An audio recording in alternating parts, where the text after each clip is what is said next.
Welcome to make made easy and today we are going to study about arterial blood collection. तो arterial blood collection हम कब करते हैं? जब हमारी आर्टरीज से हमें ब्लड को ऑब्टेन करना होता है।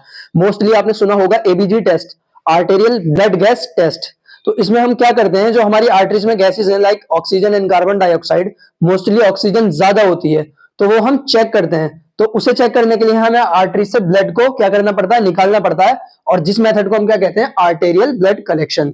तो इसमें हम क्या करते हैं, हमारी आर्टरीज को सिलेक्ट करते हैं और फिर हमारी आर्टरीज में से ब्लड को हम निकाल लेते हैं।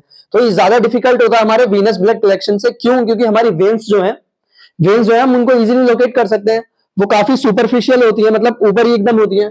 और जो तीसरी चीज है वो क्या है, आर्टरीज में हमारे प्रेशर भी ज्यादा होता है, जिसकी वजह से जो हमारी ब्लीडिंग है वो ज्यादा डिफिकल्टी से स्टॉप होती है, जल्दी स्टॉप नहीं होती। वेन्स में तो ये होता है हम थोड़ी सी देर के लिए कॉटन लगा देते हैं तो वो रुक जाती है, लेकिन आर्टरीज में क्या है, थोड़ी देर तक के लिए हमें ब्लीडिंग को स्टॉप करने के लिए एडहेसिव टेप्स वगैरह का यूज करना पड़ता है। तो हमारी साइट ऑफ पंचर क्या क्या होती है, जहां जहां हम नीडल को इंसर्ट करते हैं आर्टेरियल ब्लड कलेक्शन के लिए? रेडियल आर्टरी, फीमोरल और ब्रेकियल। रेडियल आर्टरी हमारे रिस्ट में होती है और फीमोरल आपने देखा है ग्रोइन एरिया में होती है। ग्रोइन एरिया नॉर्मल लैंग्वेज में बोलूं तो थाइस। रिक्वायरमेंट में हमें क्या चाहिए, सिरिंज होनी चाहिए, नीडल होनी चाहिए, गॉस पैड होना चाहिए जिससे हम ब्लीडिंग को रोक सकें। एडहेसिव टेप्स का भी वही काम है, स्वैब्स जो क्लीन कर सके उस एरिया को जहां पे हमें साइट ऑफ पंचर है जहां पर।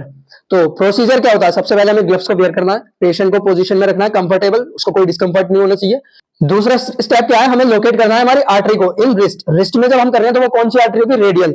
और अगर हम ग्रोइंग एरिया में कर रहे हैं तो वो कौन सी होगी, हमारी फीमोरल। तो उनको हमें पहले तो अपनी फिंगर से फील करना पड़ेगा। पल्स हम चेक करते हैं जिस एरिया में, वहीं पर ही हमें फील करना पड़ेगा। तो जब एक बार हम उस एरिया को फील कर लेंगे तो हमें क्या करना है, उस एरिया को क्लीन करना है एंटीसेप्टिक से। और एंटीसेप्टिक से क्लीन करने के बाद हमें क्या करना है, नीडल को इंसर्ट करना है at an angle of 30 degree. 30 degree ये होता है। ये स्टेप जरा आगे पीछे लिख दिया मैंने। तो जैसे ही हम ब्लड को कलेक्ट करने लगेंगे, हमारी सिरिंज में ब्लड आने लगेगा। पिस्टन को बैकवर्ड डायरेक्शन में खींच करके ब्लड हमारा आने लगेगा हमारी सिरिंज में।